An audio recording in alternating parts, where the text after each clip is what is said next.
पिछले अध्याय में हमने माघ मास की षटतिला और जया एकादशी का महात्म्य जाना। इस अध्याय में हम फागुन मास की विजया और आमल की एकादशी का महात्म्य जानेंगे। नमस्कार, मैं आभा शर्मा जावास। यदि आपको मेरा ये प्रयत्न सराहनीय लगा हो तो मुझे सब्सक्राइब करके प्रोत्साहित करें। युधिष्ठिर ने पूछा, वासुदेव, फागुन के कृष्ण पक्ष में किस नाम की एकादशी होती है? कृपया करके बताइए। भगवान श्री कृष्ण बोले, युधिष्ठिर, एक बार नारद जी ने कमल के आसन पर विराजमान होने वाले ब्रह्मा जी से प्रश्न किया था, सुरश्रेष्ठ, फागुन के कृष्ण पक्ष में जो विजया नाम की एकादशी होती है, कृपया उसके पुण्य का वर्णन कीजिए। ब्रह्मा जी ने कहा, नारद, सुनो, मैं एक उत्तम कथा सुनाता हूँ जो पापों का अपहरण करने वाली है। यह व्रत बहुत ही प्राचीन, पवित्र और पापनाशक है। यह विजया नाम की एकादशी राजाओं को विजय प्रदान करती है, इसमें तनिक भी संदेह नहीं है। पूर्व काल की बात है, भगवान श्री रामचंद्र जी 14 वर्षों के लिए वन में गए और वहां पंचवटी में सीता तथा लक्ष्मण के साथ रहने लगे। वहां रहते समय रावण ने चपलतावश विजयात्मा श्री राम की तपस्विनी पत्नी सीता को हर लिया। उस दुख से श्री राम व्याकुल हो उठे। उस समय सीता की खोज करते हुए वे वन में घूमने लगे।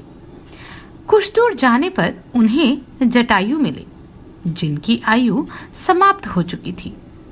इसके बाद उन्होंने वन के भीतर कबंध नामक राक्षस का वध किया। फिर सुग्रीव के साथ उनकी मित्रता हुई। तत्पश्चात श्री राम के लिए वानरों की सेना एकत्रित हुई। हनुमान जी ने लंका के उद्यान में जाकर सीता जी का दर्शन किया और उन्हें श्री राम की चिन्ह स्वरूप मुद्रिका प्रदान की। यह उन्होंने महान पुरुषार्थ का काम किया था। वहां से लौटकर वे श्री रामचंद्र जी से मिले और लंका का सारा समाचार उनसे निवेदन किया।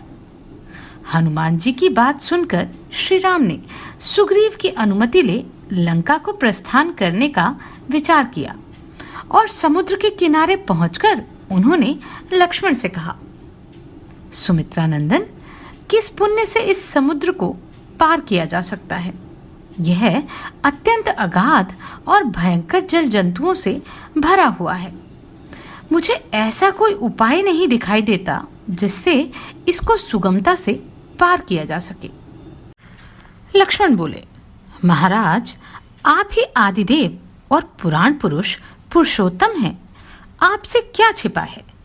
यहाँ द्वीप के भीतर बगदालभ्य नामक मुनि रहते हैं। यहाँ से आधे योजन की दूरी पर उनका आश्रम है। रघुनंदन, उन प्राचीन मुनीश्वर के पास जाकर उन्हीं से इसका उपाय पूछिए। लक्ष्मण की यह अत्यंत सुंदर बात सुनकर श्री रामचंद्र जी महामुनि बगदालभ्य से मिलने के लिए वहां गए। उन्होंने पहुंचकर मस्तक झुकाकर मुनि को प्रणाम किया। मुनि उनको देखते ही पहचान गए कि ये पुराण पुरुषोत्तम श्री राम हैं, जो किसी कारणवश मानव शरीर में अवतीर्ण हुए हैं। उनके आने से महर्षि को बड़ी प्रसन्नता हुई। उन्होंने पूछा, श्री राम, आपका कैसे यहाँ आगमन हुआ? श्री राम बोले, ब्राह्मण, आपकी कृपा से राक्षसों सहित लंका को जीतने के लिए सेना के साथ समुद्र किनारे आया हूं। मुने, अब जिस प्रकार समुद्र पार किया जा सके वह उपाय बताइए। मुझ पर कृपा कीजिए। बगदालभ्य ने कहा, श्री राम, फागुन के कृष्ण पक्ष में जो विजया नाम की एकादशी होती है, उसका व्रत करने से आपकी विजय होगी। निश्चय ही आप अपनी वानर सेना के साथ समुद्र को पार कर लेंगे। राजन, अब इस व्रत की फलदायक विधि सुनिए। दशमी का दिन आने पर एक कलश स्थापित करें। वह सोने, चांदी, तांबे अथवा मिट्टी का भी हो सकता है। उस कलश को जल से भरकर उसमें पल्लव डाल दें। उसके ऊपर भगवान नारायण के सुवर्णमय विग्रह की स्थापना करें। फिर एकादशी के दिन प्रातःकाल स्नान करें। कलश को पुनः स्थिरतापूर्वक स्थापित करें। माला, चंदन, सुपारी तथा नारियल आदि के द्वारा विशेष रूप से उसका पूजन करें। कलश के ऊपर सप्तधन्य और जौ रखें। गंध, धूप, द्वीप भांति भांति के नैवेद्य से पूजन करें।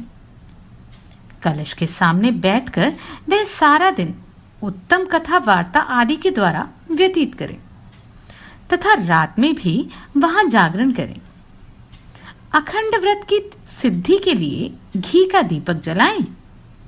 फिर द्वादशी के दिन सूर्योदय होने पर उस कलश को किसी जलाशय के समीप, नदी, झरने या पोखरे के तट पर ले जाकर स्थापित करें और उसकी विधिवत पूजा करके देव प्रतिमा सहित उस कलश को वेदवेता ब्राह्मण के लिए दान कर दें। महाराज, कलश के साथ ही और भी बड़े बड़े दान देने चाहिए।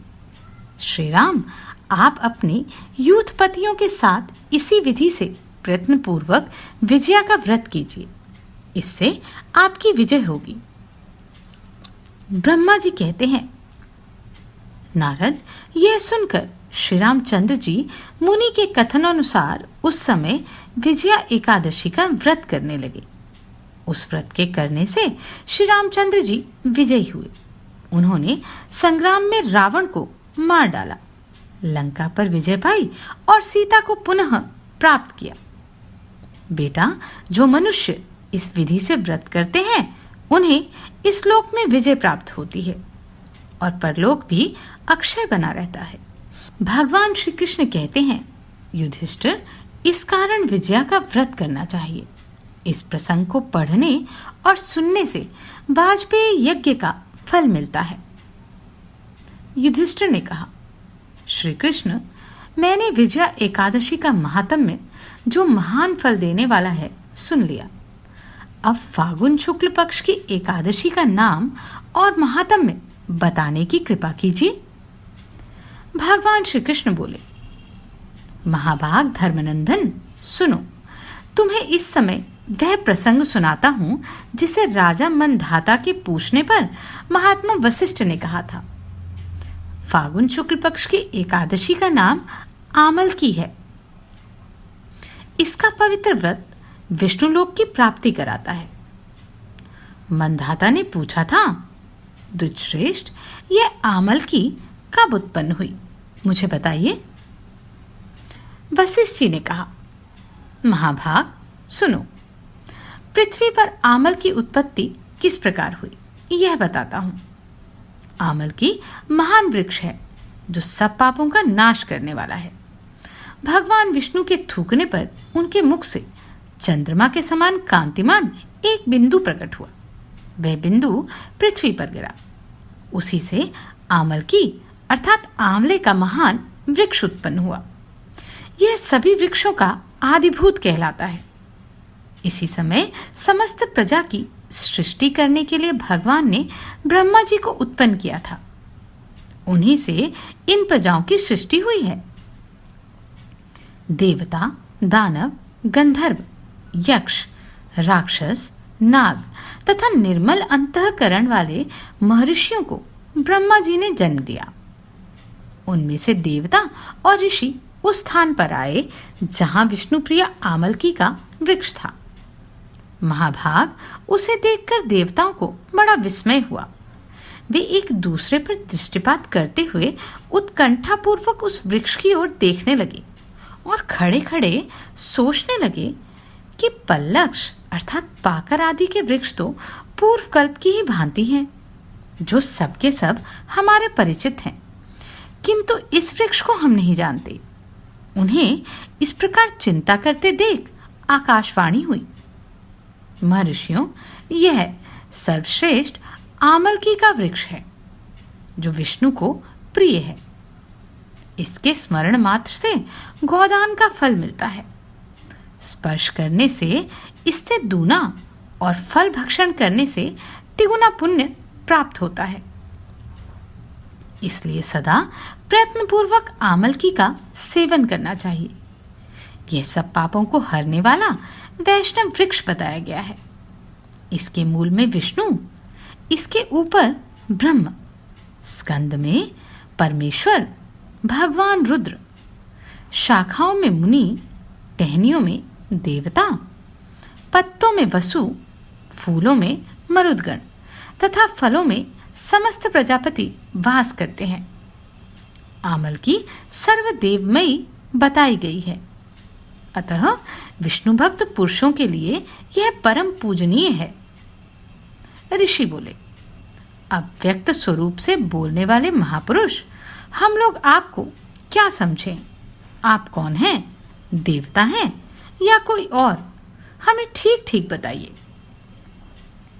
आकाशवाणी हुई, जो संपूर्ण भूतों के कर्ता और समस्त भुवनों के सृष्टा हैं, जिन्हें विद्वान पुरुष भी कठिनता से देख पाते हैं, वही सनातन विष्णु मैं हूं।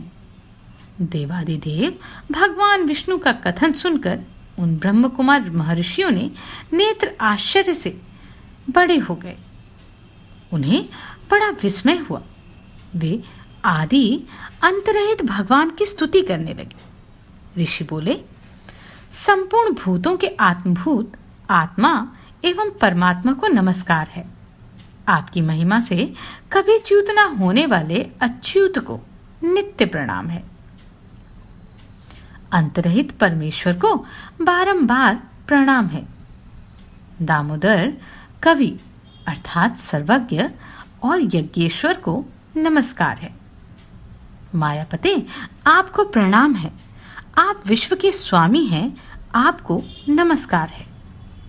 ऋषियों के इस प्रकार स्तुति करने पर भगवान श्रीहरि संतुष्ट हुए और बोले, महर्षियों, तुम्हें कौन सा अभिष्ट वरदान दूं? ऋषि बोले, भगवान, यदि आप संतुष्ट हैं तो हम लोगों के हित के लिए कोई ऐसा व्रत बतलाइए जो स्वर्ग और मोक्ष रूपी फल दोनों को ही प्रदान करने वाला हो। श्री विष्णु बोले, महर्षियों, फागुन शुक्ल पक्ष में यदि पुष्य नक्षत्र से युक्त द्वादशी हो तो वह महान पुण्य देने वाली और बड़े बड़े पातकों का नाश करने वाली है। द्विजवरों, उनमें जो विशेष कर्तव्य है उसको सुनो। आमल की एकादशी में आंवले के वृक्ष के पास जाकर वहां रात्रि में जागरण करना चाहिए। इससे मनुष्य सब पापों से छूट जाता है और सहस्त्र गोदान का फल प्राप्त करता है। विप्रगण, यह व्रतों में उत्तम व्रत है जिसे मैंने तुम लोगों को बताया है। ऋषि बोले, भगवान, इस व्रत की विधि बतलाइए। यह कैसे पूर्ण होता है?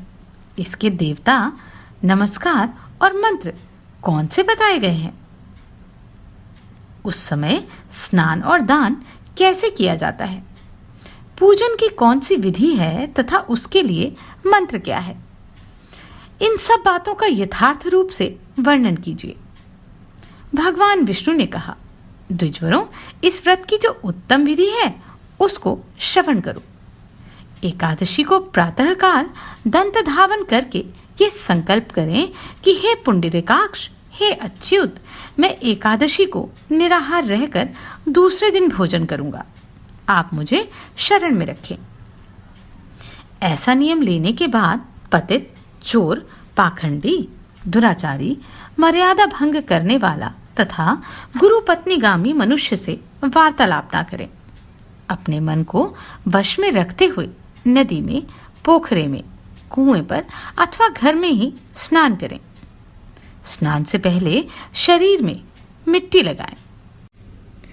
मृतिका लगाने का मंत्र: अश्वक्रांते रथक्रांते विष्णुक्रांते वसुंधरे मृतिके हर में पापम जन्म कोटयाम समर्जितम। वसुंधरे, तुम्हारे ऊपर अश्व और रथ चला करते हैं तथा वामन अवतार के समय भगवान विष्णु ने भी तुम्हें अपने पैरों से नापा था। मृतिके, मैंने करोड़ों जन्मों में जो पाप किए हैं, मेरे उन सब पापों को हर लो। स्नान मंत्र। त्वं मातः सर्वभूतानां जीवनं ततु रक्षकं स्वदज उद्भिज जातिनां रसानां पतये नमः।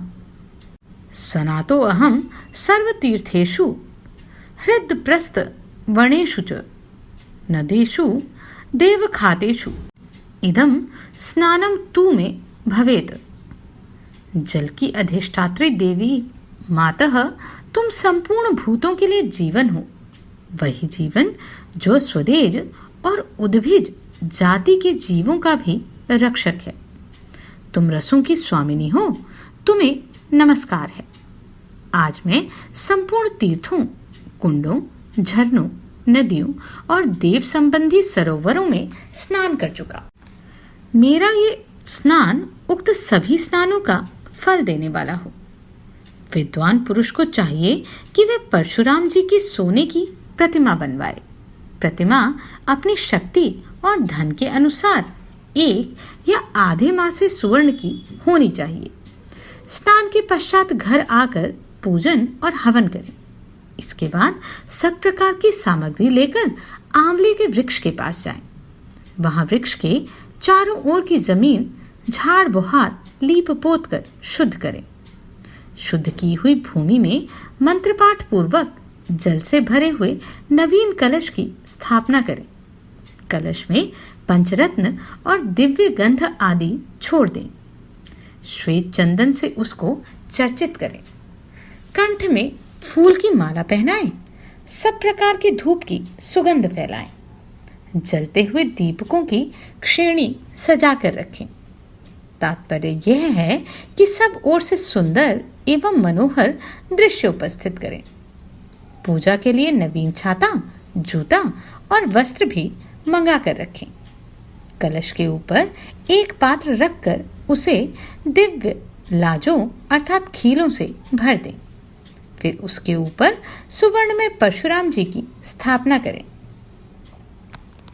विशोकाय नमः कहकर उनके चरणों की, विश्वरूपिणे नमः से दोनों घुटनों की, उग्राय नमः से जांघों की, दामोदराय नमः से कटिभाग की, पद्मनाभाय नमः से उदर की, श्रीवत्सधारिणे नमः से वक्षस्थल की, चक्रिणे नमः से बाईं बाह की, गदिने नमः से दाहिनी बाह की, वैकुंठाय नमः से कंठ की, यज्ञमुखाय नमः से मुख की, विशोकनिध्यै नमः से नासिका की, वासुदेवाय नमः से नेत्रों की,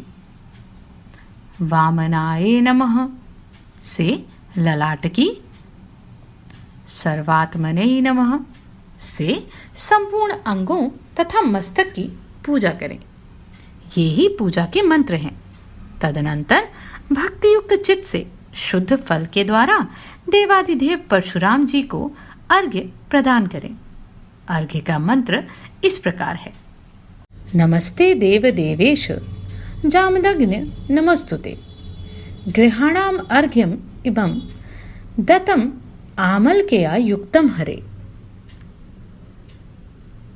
देव देवेश्वर जमदाग्नि नंदन श्री विष्णु स्वरूप परशुराम जी, आपको नमस्कार है। नमस्कार है। आंवले के फल के साथ दिया हुआ मेरा ये अर्घ्य ग्रहण करें। तदनंतर भक्ति युक्त चित्त से जागरण करें। नृत्य, संगीत, वाद्य, धार्मिक उपाख्यान तथा श्री विष्णु संबंधिनी कथा वार्ता आदि के द्वारा वह रात्रि व्यतीत करें। उसके बाद भगवान विष्णु के नाम लेकर आमल के वृक्ष की परिक्रमा 108 या 28 बार करें। फिर प्रातः होने पर श्रीहरि की आरती करें। ब्राह्मण की पूजा करके वहां की सब सामग्री उसे निवेदन कर दें। परशुराम जी कलश, 2 वस्त्र, जूता आदि सभी वस्तुएं दान कर दें और ये भावना करें कि परशुराम जी के स्वरूप में भगवान विष्णु मुझ पर प्रसन्न हो। तत्पश्चात आमलकी का स्पर्श करके उसकी प्रदक्षिणा करें और स्नान करने के बाद विधि पूर्वक ब्राह्मणों को भोजन कराएं। तदंतर कुटुंबियों के साथ बैठकर स्वयं भी भोजन करें। ऐसा करने से जो पुण्य होता है वह सब बतलाता हूं। सुनो, संपूर्ण तीर्थों के सेवन से जो पुण्य प्राप्त होता है तथा सब प्रकार के दान देने से जो फल मिलता है वह सब उपर्युक्त विधि के पालन से सुलभ होता है। समस्त यज्ञों की अपेक्षा भी अधिक फल इसी से मिलता है, इसमें तनिक भी संदेह नहीं है। यह व्रत सब व्रतों में उत्तम है जिसका मैंने तुमसे पूरा वर्णन किया। वशिष्ठ जी कहते हैं, महाराज, इतना कहकर देवेश्वर भगवान विष्णु वहीं अंतर्धान हो गए। तत्पश्चात उन समस्त महर्षियों ने उक्त व्रत का पूर्ण रूप से पालन किया। नृपश्रेष्ठ, इसी प्रकार तुम्हें भी इस व्रत का अनुष्ठान करना चाहिए। भगवान श्री कृष्ण कहते हैं, युधिष्ठिर, यह दुर्धर्ष व्रत मनुष्य को सब पापों से मुक्त करने वाला है। इस अध्याय में हमने आमल वृक्ष की एक अलग ही रूप को जाना। इस वृक्ष के पूजन से और इस वृक्ष के समीप की गई एकादशी से कितना पुण्य मिलता है। अगले अध्याय में हम चैत्र मास में पड़ने वाली पाप मोचिनी तथा कामदा एकादशी का महात्म्य जानेंगे।